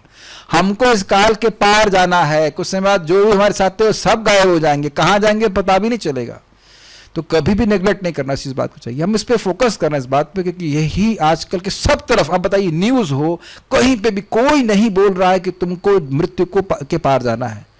जिस प्रकार से अन्य जगह ढकेला जा रहा है, जैसे कहते हैं ना, कोचा जा रहा है, कोचना समझते हैं, बाहर लगे किसी को कोचो चल उधर चल उधर चल, ऐसा कोच रहे हैं लोगों को कि ये काम करो, तुम्हें ये बनना है, तुम्हें वो बनना है। ऐसा नहीं कोचा जा रहा है, कोचने के लिए ही भागवत है ये कि भाई जप करो, भक्ति करो, भक्ति करो। मैं देख रहा हूँ कुछ भक्त लोग यहाँ पे दिख रहे हैं, एक भक्त मिथिला से आए हुए हैं, अरे भाई वो 12-12 घंटे काम कर रहे हैं, पढ़ाई कर रहे हैं। किस लिए? कोचा जा गया, कोचा गया है ना उनको, इसलिए ना, ये कर लो, वो कर लो, ये कर लो, वो कर लो। और उससे पूछो कि क्या मेरा मृत्यु का, मैं क्या मृत्यु को पार कर पाऊंगा? तो उत्तर है नहीं। और अभी आप देखना, अभी तो नहीं देख पाएंगे, तीसरे स्कंद में देखेंगे, ब्रह्मा जी बोलते हैं कि मरते समय भी अगर अकस्मात सहसा अचानक भगवान का नाम उसके मुख से आ जाए तो तुरंत ही वह भगवान के धाम की प्राप्ति कर लेता है। तेनैक जन्म शमलम सहसैव हित्वा, अनेक अनेक जन्मों के शमल अर्थात पाप को तुरंत त्याग करके भगवान की तरफ चले जाता है। कितना लाभकारी है। एकदम व्यक्ति को अनमनस्क हो जाना चाहिए। कोई समस्या जगत में नहीं, एकमात्र समस्या है मृत्यु की समस्या। वस्तुतः एकमात्र समस्या है जन्म की समस्या। जन्म बंधम विनिर्मुक्ता पदम गच्छन्ति मामेयम्, क्योंकि जन्म होगा अगला, तभी फिर हमको बुढ़ापा भी आएगा, तभी बीमारी भी आएगी, मृत्यु भी आएगी। प्रयास तो कम से कम करना चाहिए कि हम यहां से निकले। प्रभु जी लोग जब से भक्ति करने वाले लगे हैं, परिवार वाले बहुत कष्ट देते हैं, तो प्रभुपाद जी बताते हैं परिवार वाले नहीं, भक्ति करोगे तो पूरा दुनिया कष्ट देगी, पूरा दुनिया भी विरुद्ध हो जाएगी, लेकिन फिर भी भक्ति करना, क्योंकि हम भगवान की तरफ जा रहे हैं। ठीक है, चूंकि जीवन का परम उद्देश्य आध्यात्मिक अनुभूति है, अतएव जैसा कि ऊपर कहा जा चुका है, भगवान चैतन्य ने भगवान के पवित्र नाम के आवाहन की प्रत्यक्ष विधि की संस्तुति की। बहुत सिंपल सी बात है, बहुत अच्छी बात प्रभुपाद कह रहे हैं। भाई ये यज्ञ कर रहे हो, वो यज्ञ कर रहे हो, उद्देश्य यह है कि तुम्हारा हृदय शुद्ध होना चाहिए, तुम्हें आत्मा की अनुभूति मिलनी चाहिए। वो नहीं मिल रही है तो केवल श्रम एवं ही केवलम, व्यर्थ किया समय। और वो कैसे मिलेगी? भगवान की कथा में रुचि उत्पन्न होनी चाहिए। तो कथा सुनने से कथा में रुचि उत्पन्न होती है, जप करने से भगवान में नाम में रुचि उत्पन्न होती है। तो ये सब काम की चीजें, बाकी चीजें जो नहीं दे रही हैं इसमें हमको रुचि, वो व्यर्थ हैं, श्रम ही है और कुछ नहीं है। केवल मेहनत कर रहे हो, जैसे रोटी पकाने के लिए सब कुछ किया लेकिन रोटी ही नहीं पकी तो बाकी सब कुछ मेहनत ही है, कुछ फल नहीं मिला, ये अर्थ है, जीरो रिजल्ट। आधुनिक युग के लोग इस सरल विधि का लाभ उठा सकते हैं क्योंकि यह जटिल सामाजिक संरचना की परिस्थिति में अपनाए जाने योग्य है। क्यों जटिल है? क्योंकि लोगों को थोड़े थोड़े रोटी के लिए अत्यधिक परिश्रम करना पड़ रहा है। अनावश्यक आवश्यकताओं को बढ़ा बढ़ा करके या उनको जबरदस्ती बढ़वाया जा रहा है, ना भी बढ़ा हो तो बोल बोल के बढ़ाया जा रहा है, और इस प्रकार से व्यक्ति परेशान रहता है। ऐसी पढ़ाई कराई जा रही है कि व्यक्ति कभी सोचे ही नहीं कि उसकी मृत्यु के बाद उसका क्या होगा, जो कि मृत्यु उसकी आज भी हो सकती है। डराने की बात नहीं है, बात सचेत होने की है। Is it not? ठीक है। गतयो मतयश्चैव प्रायश्चित्तं समर्पणं पुरुषावयवैरेते संभारा संभृता मया। इस प्रकार मुझे भगवान के शारीरिक अंगों से ही यज्ञ के लिए इन आवश्यक सामग्रियों की तथा साज सामान की व्यवस्था करनी पड़ी, यानी अन्य कहीं और स्थान नहीं था, अन्य कोई स्रोत नहीं था। देवताओं के नामों के आवाहन से चरम लक्ष्य विष्णु की क्रमशः प्राप्ति हुई और इस प्रकार प्रायश्चित तथा पूर्णाहुति पूरी हुई। मतलब अगर कोई व्यक्ति भगवान विष्णु को तुरंत नहीं समझ रहा है तो वह देवताओं की पूजा करता है, धीरे धीरे धीरे शुद्ध होकर के वह समझ पाता है कि सभी यज्ञों के भोक्ता भगवान विष्णु हैं। तात्पर्य, इस श्लोक में समस्त सामग्रियों के स्रोत के रूप में भगवान के व्यक्तिगत स्वरूप पर अधिक बल दिया है, ना कि निर्विशेष ब्रह्म ज्योति पर। ये बड़ा रुचिकर है। कल मैं पढ़ा रहा था और एक बात सामने आई थी कि निर्विशेषवादी ये समझ नहीं पाते हैं कि ये परम सत्य एक व्यक्ति कैसे हो सकता है। उसका सुंदर और अद्भुत बात है कि आज सुबह जैसे ही मैंने प्रभुपाद जी का लेक्चर शुरू किया वैसे ही प्रभुपाद जी बात को समझा रहे थे। लेकिन चमत्कार जैसा हुआ। कह रहे हैं कि देखिए, वो सोचते हैं कि परम सत्य सब जगह है, तो जो वस्तु सब जगह है वो एक जगह कैसे हो सकती है? ये उनके साथ कठिनाई है। मैं एक पेपर लिया, उसको और तोड़, उसे फाड़ दिया तो दो रूप में हो गया, तो वो ओरिजिनल पेपर तो समाप्त। फिर उसके बाद उसको और फाड़ दिया, तो फिर जैसे जैसे उसको आप सर्वव्यापी बना रहे हो, उसको और चूर्णीभूत कर रहे, चूर्ण बना रहे, तो ओरिजिनल वस्तु चली जाएगी। लेकिन भगवान ऐसे नहीं है, इसलिए उदाहरण दिया गया कि सूर्य यद्यपि अपने मंडल में विद्यमान है, लेकिन सूर्य सब जगह है अपने प्रकाश के द्वारा। तो जो निर्विशेष वाले लोग हैं वही समझ नहीं पाते कि परम सत्य एक व्यक्ति कैसे हो सकता है, एक ही व्यक्ति से पूरा जगत कैसे आ सकता है, ये समझ नहीं पाते। भगवान नारायण समस्त यज्ञ फलों के लक्ष्य हैं, सारे यज्ञ उन्हीं को संतुष्ट किए जाने चाहिए। अतएव वैदिक मंत्र अंततो गत्वा इसी उद्देश्य की प्राप्ति के लिए होते हैं। अगर आप लोगों को याद हो भागवत का श्लोक, नारायण परा वेदा, नारायण परा मखा, नारायण परो ज्ञानम, नारायण परा इत्यादि हम लोग भूल गए, लेकिन सभी का तात्पर्य नारायण है। नारायण ही से वेद आए हैं, नारायण से सारे यज्ञ हैं इत्यादि सब बात बोले। इस तरह नारायण को प्रसन्न करके तथा वैकुंठ धाम में नारायण के प्रत्यक्ष सानिध्य द्वारा समाधिस्थ होकर जीवन को सफल बनाया जा सकता है। क्या मतलब हुआ? भगवान को प्रसन्न करो, भगवान के पास वापस जाओ, खुश रहो, ये बात। नेक्स्ट लास्ट श्लोक। भाई क्या किया आपने सब इकट्ठा करके? इति संभृत संहारः पुरुषा अव्यवैरहम तमेव पुरुषम यज्ञम तेनैवा यजमीश्वरम। इस प्रकार मैंने यज्ञ के भोक्ता परमेश्वर के शरीर के अंगों से यज्ञ के लिए सारी सामग्री तथा सात समान उत्पन्न किए और भगवान को प्रसन्न करने के लिए मैंने यज्ञ संपन्न किया। अन्वय देखिए, इति इस प्रकार से होना चाहिए। इति मतलब इस प्रकार से। बड़ा दुख है कि ये सारे ब्रैकेट इधर उधर चले गए, लेकिन जो भी है, इति इस प्रकार से। पुरुषा अव्यवई है, तृतीय विभक्ति, पुरुष के अवयवों से अर्थात भगवान के शरीर के अंगों से। संभृत संहारा, यज्ञ के साधनों को संपादित करके। संभृत का अर्थ होता है, शब्दार्थ नहीं रखे क्या? वो छूट गया शब्दार्थ लगता है, ठीक है।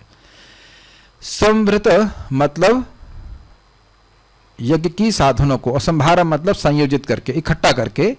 अहम मैंने, तमेव यज्ञ पुरुषम उन यज्ञ पुरुष का ही, अर्थात जिन भगवान के शरीर के अंगों से मैंने वस्तु इकट्ठी करी उन्हीं का ही, तेने व उसी सामग्री समूह से जो सामग्री मुझे प्राप्त हुई थी, अयजम अर्थात यजन किया।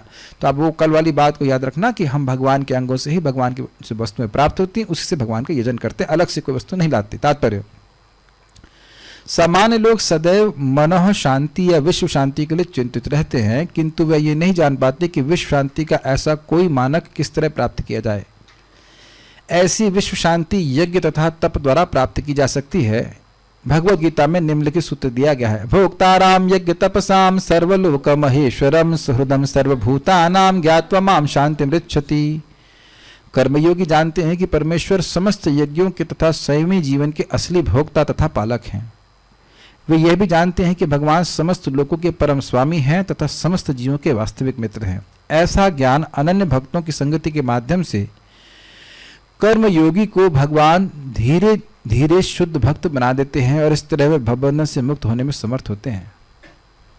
वाह, बहुत सुंदर तात्पर्य अनुवाद प्रभुपाद ने किया। भोक्ताराम यज्ञ तपसाम, सभी यज्ञों के भगवान भोक्ता हैं। जैसे कि कोई भी भोजन हम ग्रहण करते हैं, सर्व भोजनम, सारे भोजन का भोक्ता कौन है बताइए? सारे भोजनों का आपके शरीर में भोक्ता कौन है? पेट। Very good. और पेट को मिलेगा तो सारे अंगों को मिल जाता, सीधी सी बात है। इसी प्रकार से सभी यज्ञों के भोक्ता भगवान है। यही बात पिछले श्लोक में बताई गई थी कि अंतिम गति जो है भगवान विष्णु है। यद्यपि अलग अलग देवता पूजे जाते हैं, लेकिन वो भगवान के विभिन्न अंगों के रूप में उनको स्वीकार करना चाहिए। कोई तपस्या कर रहा है तो भगवान को प्रसन्न करने के लिए करना चाहिए। ये बात बहुत सिंपल लगती है, लेकिन सबको समझ में नहीं आती। देखिए, प्रभुपाद उदाहरण देते हैं कि जो कम्युनिस्ट हैं वह कैपिटलिस्ट से झगड़ा करते हैं कि हम लोग मेहनत कर रहे हैं, जो वर्कर्स है वो मेहनत कर रहे हैं, तो इस इंडस्ट्री का लाभ मालिक क्यों लेगा?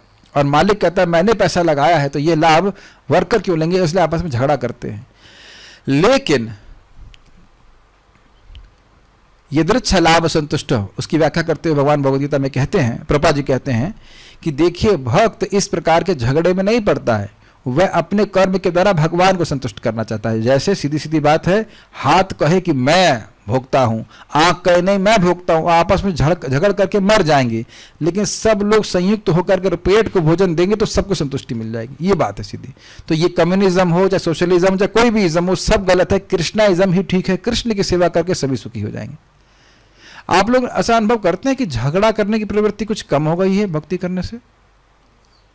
यस, मतलब पहले थी ज़्यादा। ठीक है, हाँ, हो नेचुरली समाप्त होने लगता है, नेचुरली समाप्त होने लग जाता है। अगर नहीं हुई है तो थोड़ा और भक्ति अच्छे से कीजिए, लेकिन झगड़ा करने की प्रवृत्ति अपने आप व्यक्ति की कम हो जाती है अगर भक्ति करता है। लेकिन अन्य लोग जो भगवान के भजन नहीं करते वह कभी शांत नहीं बैठ सकते। इसीलिए कह रहे शांति पृच्छति, शांति की प्राप्ति। बहुत अच्छा बोलते हैं, शांति पृच्छति मतलब मोक्ष की प्राप्ति करता है, भगवान के पास चला जाता है। इस श्लोक को फिर से समझने का प्रयास कीजिए। श्लोक बड़ा अच्छा है। भोक्ताराम यज्ञ तपसाम, देखिए यज्ञ कहाँ से उत्पन्न हो रहा है। यज्ञ कर्म समुद्भवम, भगवद गीता का वचन है, यज्ञ कर्मों से उत्पन्न होते हैं। तो भोक्ताराम यज्ञ का मतलब हुआ कि सारे कर्मों के भोक्ता भगवान हैं। हम भक्तों को देखें तो सुबह स्नान करते हैं तो उस स्नान के भोक्ता भी भगवान है, क्योंकि उस स्नान के बिना मंगल आरती कैसे जाओगे? भगवान के लिए ही स्नान हो रहा है। अन्यथा अगर मंगल आरती में ना जाना हो तो आदमी 5 बजे भी स्नान करेगा, है ना? लेकिन अब आप 4 बजे स्नान, 4 बजे से पहले तक स्नान क्यों कर लेते हैं? क्योंकि मंगल आरती में जाना है। तो वो स्नान किसके लिए किया जा रहा है? भगवान के लिए किया जा रहा है। मैं कर रहा हूं लेकिन कर रहा हूं भगवान के लिए। अग्रीड? तो यज्ञ मतलब ऐसा नहीं कि जब आहुति दी जा रही तब भगवान के लिए, वो सभी कार्य भगवान के लिए होने चाहिए। तपस्या मतलब हम लोग देखिए एकादशी का व्रत करते हैं या सुबह उठ के जप करते हैं, तो ऐसा तो नहीं है कि बगल में हमने फिंगर चिप्स रख लिए हो, खा खा के जप कर रहे हो। ऐसा तो हम वक्त नहीं कर रहा है। वीडियो ऑफ करने वाला को तो हमको पता नहीं, लेकिन जो वीडियो ऑन करते हैं ऐसे हिम्मत तो हमने किसी को नहीं करते हुए देखा। सो जाते हैं एक अलग बात है, लेकिन खाते कोई नहीं जप में। ये बहुत अच्छी बात हमने भक्तों को देखी। रेयरली हमने आज तक कभी देखा नहीं कि बैठ के सुबह मंगला में बैठा, मंगल के बाद जब कर रहा हो और जब करते समय कुछ खा भी रहा। आपने देखा किसी को आज तक ऐसा? सोते हुए तो प्राय देखा जाता है, लेकिन खाते हुए नहीं देखा जाता। तो कुछ तपस्या की भावना है कि हम जब करके भैया खाएंगे पिएंगे। एक और दिक्कत पता है कि बाएं हाथ से जप नहीं कर सकते। अगर बाएं हाथ से जप कर सकते तो जरूर दाएं हाथ का उपयोग कर लेते, लेकिन अब दाएं हाथ लगा हुआ है जप में, तो कैसे खाएंगे? हो सकता है कि एक उंगली से खा सकते हैं तो अलग बात है, लेकिन एक उंगली बाहर निकली उसे खा नहीं सकते। भगवान ने बड़ा नियम बना रखा है, तो ऐसा दिक्कतें है। लेकिन आप जान रहे हैं कि तपस्या भक्त लोग करते हैं, तो वो तपस्या भगवान के लिए। या हम भगवान का प्रसाद ही ग्रहण करेंगे, ये भी एक प्रकार की तपस्या है। सर्वलोक महेश्वरम, सभी के महा ईश्वर है, जो कुछ भी जगत में है। बस मेरा घर छोड़ करके, है ना, मेरा घर मेरा है, बाकी सब भगवान का। सारे नहीं, आपके घर के सामने भगवान श्री कृष्ण है, उसके ईंट के और उसके बीच में सीमेंट लगा, सबके भगवान स्वामी, उनकी सेवा होनी चाहिए। ठीक है, देखो आप लोगों को लगता होगा बहुत नॉर्मल है, लेकिन इससे पहले किसी भी देवता की पूजा करते थे आप, या मैं तो खैर नहीं करता था, लेकिन आप लोग करते होंगे, तो इतना पगलाए नहीं थे उस देवता के लिए। है कि नहीं? सुबह 1 घंटा सुन रहे हैं, फिर शाम को फिर 1.5 घंटा सुन रहे हैं, उसका फिर जप कर रहे हैं, इतना नहीं पगलाए थे। लेकिन ये भक्तों का वजन इस्कॉन वालों ने दिमाग खराब कर लिया है कि नहीं? पहले शिव जी को बस थोड़ा सा अगरबत्ती दिखाए, शिव जी संतुष्ट। ये कृष्ण संतुष्टि नहीं होते। सुबह 4-6 घंटा भजन कराते हैं, उसका फिर प्रसाद खिलाते हैं। कोई समय तो हमें जीने दो। अरे मजाक में बोल रहे हैं। Krishna is like this. एक आपको बहुत रुचिकर बात बताओ, बहुत मजेदार, एक सच्ची घटना बता रहे, फिर वापस श्लोक पे आ जाएंगे। बड़ी रुचिकर। परम पूज्य राधानाथ महाराज बता रहे थे, और एक और महाराज जी थे, नाम भूल रहा हूं उनका। तो वह एक संस्थान में गए जहाँ सब कुछ बढ़िया था, सब कुछ बढ़िया चल रहा था। सन्यासियों के लिए अलग स्थान था, ब्रह्मचारियों के लिए अलग बढ़िया स्थान था, गृहस्थों के लिए सब अच्छा आश्रम में बना हुआ, सब कुछ व्यवस्था बढ़िया चल रही थी, अच्छा मैनेजमेंट था। तो वहाँ के स्वामी जी से महाराज जी मिले और बोले कि आप हमको बताइए कि हम लोग भी कैसे अच्छे से मैनेज कर सकें, सब कुछ बढ़िया चले। कहते हैं आपका चलेगा नहीं। वो खुद बोले कि आप लोगों का सब कुछ सही चलेगा नहीं। तो महाराज को बड़ा आश्चर्य हुआ, क्यों नहीं चलेगा? तो कहते हैं देखिए, क्योंकि आप भगवान कृष्ण की उपासना करते हैं। और उन्होंने कहा कि यदि आप शिव जी की उपासना उसी प्रेम से करो जैसे आप कृष्ण की कर रहे हो, तो भौतिक रूप से कोई दिक्कत नहीं होगी तुमको। कुछ समझ में आया? जितने प्रेम से ठाकुर जी की सेवा यहाँ होती है इस्कॉन में, अद्भुत है। एक्चुअली क्या श्रृंगार राधा श्याम सुंदर का होता है, अद्भुत होता है। ऐसा शिव जी की करो तो तुम्हारे कोई दिक्कत नहीं होगी। लेकिन दिक्कत क्या है? भगवान चाहते ही नहीं। वो खुद बोला, भगवान नहीं चाहते कि जगत में भक्त लोग पड़े रहें, क्योंकि किसी भी भौतिक अवस्था से जीव सुखी होने वाला नहीं है। तो इसलिए भगवान जानबूझ करके अपने भक्तों को कष्ट में डालते रहते हैं, कुछ ना कुछ परेशान। ऐसा नहीं कि हमेशा कष्ट में डालते हैं, लेकिन बस यहाँ पे पड़े नहीं रहने देना चाहते हैं। कुछ ना कुछ समस्या थोड़ी बहुत लगी रहती है। वैसे ये मैं नहीं कह रहा हूँ कि भक्त के जीवन में हमेशा समस्या रहती है, लेकिन सबसे बड़ी बात है भक्त के जीवन में ज्ञान रहता है। तो समस्या पे समस्या रह भी नहीं जाती, देखता है कि भगवान की कृपा ही है। हमको आज बहुत अच्छी बात लगी, मैं बोलता हूँ, प्रभुपाद जी बड़ा सुंदर बोल रहे हैं, किसी भी भक्त को कभी डिप्रेस नहीं होना चाहिए। हम थोड़ा अपना व्यक्तिगत बात बोलें, देखिए हमको दुख है, दुख था कि हम 14 साल ब्रह्मचर्य का पालन किए और मन था कि जीवन भर ब्रह्मचारी रहे, आप संन्यास लेना है कम से कम ब्रह्मचारी रहें, लेकिन नहीं रह पाया, सब कुछ इच्छा के विरुद्ध हो रहा है, कुछ थोड़ा दुख था, कई दिन से मैं दुखी था इसमें। आज प्रभुपाद की बात सुन करके हमारा मन बड़ा प्रसन्न हुआ। प्रभुपाद जी ने कहा कि किसी भी भक्त को कभी डिप्रेस नहीं होना चाहिए। क्यों नहीं होना चाहिए? क्योंकि भगवान की इच्छा के विरुद्ध कुछ हो ही नहीं सकता है। इस वजह से हुआ हो या उस वजह से हुआ, कुछ हमारे स्टूडेंट चले गए दूर, थोड़ा हमको बहुत दुख हुआ था। और तो ऐसा नहीं कि मेरा ज्ञान जो भगवान दे रहे हैं वो सब भगवान अंदर से टैप बंद कर, तूने शादी कर ली अब तेरा टैप बंद कर दूंगा, ऐसा कुछ नहीं हो रहा है, वो सब भगवान दे रहे हैं ज्ञान। लेकिन दुख तो हुआ हमको कि हमको जज करके कि भाई ये तो माया में चले गया, तो माया में चले गए, माया में तो पहले से थे, माया में बाहर कब आए। लेकिन जो भी है, आज प्रभुपाद जी का वो शब्द सुनकर हमको बहुत अच्छा लगा कि भक्त को कभी डिप्रेस नहीं होना चाहिए। जो कुछ भी हो रहा है, सिद्धि में असिद्धि में, हम तो चाह रहे थे कि भाई हम रह जाए ब्रह्मचारी, पूरा जीवन रह जाए, लेकिन नहीं रह पाए, तो भगवान की इच्छा थी। और दूसरा फिर भगवान, फिर प्रभुपाद कहते हैं भगवान अपने भक्तों का गलत कभी कर ही नहीं सकते। बस वो सुनकर के मन प्रसन्न हो गया मेरा। एक कि भगवान की इच्छा थी, और दूसरा भगवान कभी भक्तों से कुछ गलत करते ही नहीं है। ऐसा नहीं कि जो भी मैंने भक्ति किया, जितना भी किया, वो सब भगवान भूल गए, भगवान लात मार रहे हैं, ऐसा करते ही नहीं है। कृष्ण किसी भक्त का गलत नहीं करते हैं, वो अलग बात है कि हम समझ ना पाए इस बात को। आज हमेशा भक्त का उत्थान करने के लिए ही लगे रहते हैं। वृत्तासुर को भी असुर पता है क्यों बनाया था? आप पढ़ेंगे आगे, ताकि जल्दी से उनके पास आ जाए। एक खट से, कोई गलती नहीं, तरह खट से उनको असुर बना दिया, और ताकि एक ही जन्म में खटाक से उनके पास आ जाए। गजेंद्र को, इंद्रद्युम्न महाराज को भी हाथी बनवा दिया। काय को बनवा दिया? ताकि जल्दी से मेरे पास आ जाए। भगवान जल्दी से जल्दी हमारे पास अपने पास बुलाना चाहते हैं, कभी डिप्रेस नहीं होना चाहिए। हमको बहुत अच्छा लगा था सुनकर, बहुत प्रेरणा मिली थी। जो कुछ भी है, बात तो ये कि एक पत्ता भी हिलेगा नहीं भगवान की इच्छा के बिना। और तो व्यक्तिगत नहीं बात बोलनी चाहिए, लेकिन हमारे मुख से आगे हम डिप्रेस नहीं, हम डिप्रेस नहीं, मतलब थोड़ा सा दुखी की भावना से बाहर कैसे आए, मैं उसको बोल रहा हूँ। यू शुड नेवर फील कि भगवान कभी दुख देने वाले हैं। भगवान हमेशा क्या था, भक्ता नाम शम अभिप्सिता, भगवान अपने भक्तों को आनंद ही देना चाहते हैं। भगवान का बड़ा सुंदर शब्द है, भगवान हमेशा अपने भक्तों के कल्याण के बारे में सोचते हैं, हर भक्त कल्याण के बारे में। इसकी रक्षा मुझे करनी है। हम अभी आज नहीं समझ पा रहे, लेकिन भगवान अपनी बुद्धि से चलते हैं, उनकी बुद्धि सही होती है। बहुत अच्छा लगा था, मुझे नहीं शायद बोलना चाहिए था, लेकिन जो था वो मेरे मुख से निकल गया। अरे परिवार की बात है, परिवार के लोग हैं, आप सुन लीजिए, कोई दिक्कत नहीं। इस भौतिक जगत के आदि जीव ब्रह्मा ने हमें यज्ञ की विधि बतलाई है। यज्ञ शब्द अन्य पुरुष की तुष्टि के लिए अपने स्वार्थों के समर्पण का द्योतक है। बहुत सुंदर शब्द था, हमने सुना था, sacrifice means denying the interest of the senses. Sacrifice, यज्ञ का मतलब है इंद्रियों के तर्पण को रोकना और भगवान को संतुष्ट करना। सीधी बात है, दाल चावल गर्मा गर्म बना, तुरंत कूदने का मन करेगा, लाओ भैया साने और खा जाए, लेकिन नहीं, पहले भगवान को भूख लगेगा। बस ये बात है। समस्त कार्यों की यही विधि है, इसके द्वारा व्यक्ति पवित्र होता है। प्रत्येक व्यक्ति दूसरों के लिए अपने हितों की बलि चढ़ाता रहता है, चाहे वह परिवार के रूप में हो, या समाज या जाति अथवा देश या संपूर्ण मानव समाज हो। बहुत अच्छी बात बोल रहे हैं, ध्यान से सुनिएगा। किंतु ऐसे यज्ञों की पूर्णता तभी प्राप्त होती है जब वे परम पुरुष भगवान के निमित्त की जाते हैं। ये लाइन जबरदस्त है। आप बताइए कि अपने जीवन में अब तक क्या हम दूसरों के लिए नहीं जिए हैं? परिवार के लिए, पति के लिए, बच्चों के लिए। माता तो जानती हैं, माता जी बता रही थी, 24 घंटे की सेवा होती है बच्चों की, जब स्पेशली बच्चे छोटे होते हैं। मैं गलत तो नहीं कह रहा हूँ चंदा, 24 लिटरली 24 घंटे की। तो क्या बच्चों के लिए नहीं कर रहे हैं? तो यानी कि और ये जो नौकरी लोग करते हैं, क्या नहीं करते हैं? 8 घंटे नौकरी कर रहा है, मतलब 8 घंटे के लिए अपने शरीर को बेच देना उसके सामने। जैसा बोलेंगे यहाँ खड़े रहो, खड़े रहेंगे। एक माता जी बता रहे थे कि वो पढ़ाते थे स्कूल में, तो स्कूल वाला देखा कि मान लो कुछ फ्री पीरियड है, तो कहते जाओ जाकर बल्ब गिनो स्कूल के बल्ब गिनो। अरे टू मच है भाई, ये टीचर का काम है। लेकिन यस सर करते हैं।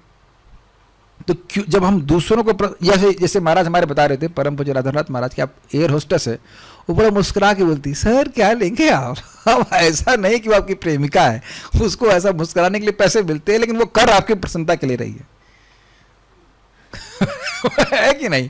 तो जो दूसरों को प्रसन्न करने की भावना ये कार्य कर ही रहे हैं, तो क्यों ना भगवान को प्रसन्न करने के लिए करें। ये बहुत बड़ी बीमारी कुछ भक्तों में होती है, हमको अच्छा नहीं लग रहा है, तो तुम दुनिया में अच्छा नहीं लग रहा, तुम्हें दुनिया में रहना अच्छा लग रहा है। Why are you thinking about your happiness? हम अपनी प्रसन्नता के लिए बात ना सोचें, भगवान को प्रसन्न करने के लिए बारे में सोचें। जब इस जगत में ऐसे कार्य कर ही रहे हो तो क्यों नहीं भगवान के लिए करते, ये कहने का अर्थ है, और इसी से हमें सच्चा सुख प्राप्त होगा। ठीक है, ओके। यानी कि ये सारे कार्य दूसरों करके क्या संतुष्टि प्राप्त हुई? तो उत्तर है नहीं प्राप्त हुई। और मान लो जगत के लोगों को आपने संतुष्ट कर भी लिया, तो क्या कर, मृत्यु से बचा लेंगे? दे क्या देंगे, कर क्या लेंगे? लोगों को अगर सेवा करनी है तो भगवान के संबंध में सेवा करनी है, ये बात है। चूंकि भगवान प्रत्येक वस्तु के स्वामी, समस्त प्राणियों के सखा, यज्ञकर्ता के पालक एवं यज्ञ सामग्री के दाता हैं, अतएव समस्त यज्ञों द्वारा केवल उन्हीं को तुष्ट करना चाहिए, अन्य किसी को नहीं। सीधी बात, जो सब कुछ देने वाला है उसको सब कुछ देना चाहिए, सीधी बात।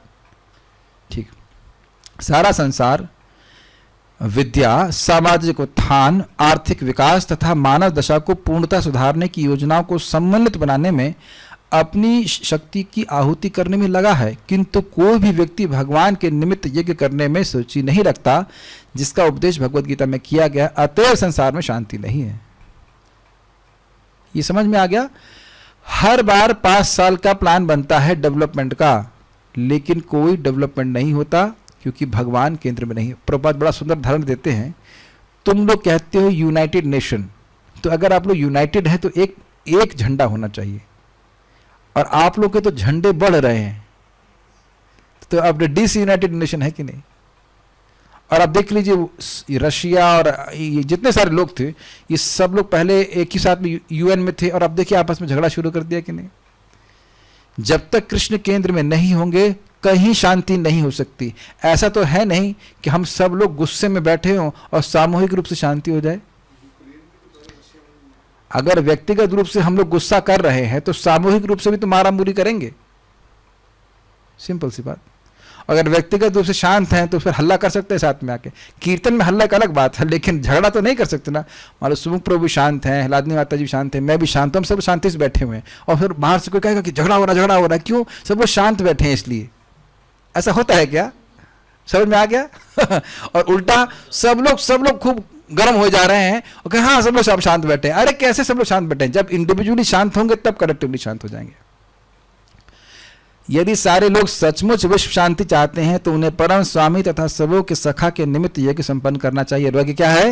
हरे कृष्णा कृष्णा कृष्णा हरे हरे, हरे राम राम राम हरे हरे। बहुत बहुत धन्यवाद। तो इस प्रकार से ब्रह्मा जी ने यज्ञ किया। मैं कुछ प्रश्न देख लेता हूँ फिर स्टॉप। क्या प्रश्न है? हमें भगवान से कुछ भी मांगना अच्छा नहीं लगता। मन में आता है कि भगवान को तो ऑलरेडी ही पता है कि हमारे लिए क्या सही है, तो मांगना क्यों है? फिर भगवान को अच्छा लगता है, अगर आपकी इच्छा है तो भगवान से मांगिए, क्या दिक्कत है? ब्रह्मा जी तो सबसे पहले जीव थे, तप करने के लिए जो यज्ञ कर रहे थे, तो देवता का नाम कैसे लेने लगे? ब्रह्मा जी से पूछ लेना। देखिए, ब्रह्मा जी किसी और देवता की उपासना नहीं करते हैं, भगवान की ही उपासना करते हैं। लेकिन अन्य यज्ञों को, अन्य लोगों को देवताओं की उपासना करनी होती है। स्वाभाविक सी बात है कि देवता लोग ये विधि प्रस्तुत करी भगवान ने कहा। देखिए बहुत अच्छा बात है, यहां पे बोला गया कि इन सामग्रियों को एकत्रित करके मैंने भगवान विष्णु की उपासना करी। तो ब्रह्मा जी नहीं कह रहे कि मैंने किसी देवता की उपासना करी, अन्य देवता तो उनके बाद में आए। बहुत अच्छा प्रश्न है। लेकिन अन्य लोग जो बाद में आएंगे उनको देवता की उपासना करनी पड़ती है। ब्रह्मा जी देवता की उपासना क्यों करेंगे? गोविंदमादि पुरुषम तम हम भजामि, तो उन्होंने भगवान की उपासना करी। अब क्या किया, डिटेल किया, उस बारे में मत जानिए। हमें जानना यह है कि हमको हरे कृष्णा कृष्ण कृष्ण हरे हरे, हरे राम राम राम हरे। मान लो आपके प्रश्न का उत्तर मैं सही दे भी देता, तो क्या आप करना हरे कृष्ण मंत्र है ना, तो ये बस समझ लीजिए कि सिस्टम था। ये मेन बात ये है कि हमारे पास जो वस्तुएं इकट्ठी हो रही, जो भी हमारे पास सामग्री है, वो भगवान के देह से आई है, भगवान के शरीर से आई है, और भगवान की सेवा में उपयोग करना चाहिए। क्या भौतिक जीवन में डिप्रेशन आध्यात्मिक जीवन में सहायक हो सकता है? जी हाँ, वेरी गुड। इस जगत में प्रभुपाद बोले हैं, a devotee has pessimistic attitudes toward this material world. निराशावादी दृष्टिकोण एक भक्त का इस जगत में, इस जगत से कुछ नहीं मिलने वाला, ये वो इन्वेस्टमेंट है जो डूबेगा। समझ में आया, यहाँ पैसा लगाने का फायदा नहीं है, इससे जीरो रिटर्न मिलने वाले हैं, इसमें मुझे कुछ नहीं मिलने वाला। और इसी को भागवत में कहा गया है, निराशा ही परम सुखम, आशा ही परम दुखम, निराशा ही परम सुखम। ये आशा कि मुझे इस जगत में कुछ सुख मिल जाएगा, यही हमारे दुख का कारण है। और अगर निराशा हो जाए कि ना इसमें कुछ नहीं रखा है, भगवान की भक्ति करके मैं सुखी होऊंगा, तो ये हमारे परम सुख का कारण बन जाएगा कि भक्ति करेंगे। आगे क्या होता है कल हम भगवान ने चाहा तो सुनेंगे। फिर श्रीमद् भागवतम की जय, श्रील प्रभुपाद की जय, निताई गौर प्रेमानंदे। हम लोग पारायण करेंगे। स्टॉप।